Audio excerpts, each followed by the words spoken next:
Rosana Roses may mensahe sa mga fans ni Sharon Cuneta.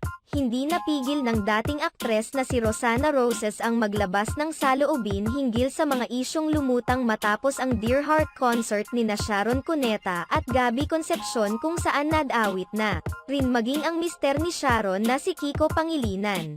Umani ng negatibong komento mula sa mga netizens ang ibinahaging larawan ni Kiko Pangilinan matapos ang sold-out concert ni na Sharon Cuneta at Gabby Concepcion. Ibinahagi kasi ni Kiko sa social media ang larawan na yakap-yakap niya si Sharon. Hindi naman nakapagtimpi si Rosana Roses at nilinaw sa mga netizens ang kaibahan ng trabaho sa personal na buhay ng artista. Ito ang hindi maiintindihan ng mga haters, na kesyo pati feelings ng mga partners ng dating mag-asawa pinakikialaman. Ganito kasi yan, sa likod ng ingay, rehearsal. Pagod sa promo at sa gabi ng actual show mayroon tayong isang tao na inuuwian, sila ang may hawak ng kapayapaan at katahimikan ng puso. They are what we call home. Pagdedetalye pa ni Rosana Roses, everything's alright pagkapiling na natin sila. Naglalaho lahat ng ingay at pagod.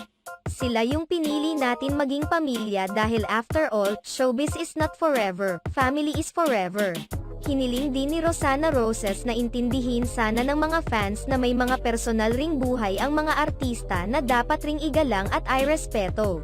Maging masaya na lang tayo at napagbigyan ang hiling ng mga fans at ng kaisa-isa nilang anak na sana ay mapagsama kahit sa entablado lang ang kanyang ama at ina. Isa ring patunay ito na walang gusot ang di maayos kung magkakaunawaan lang lahat.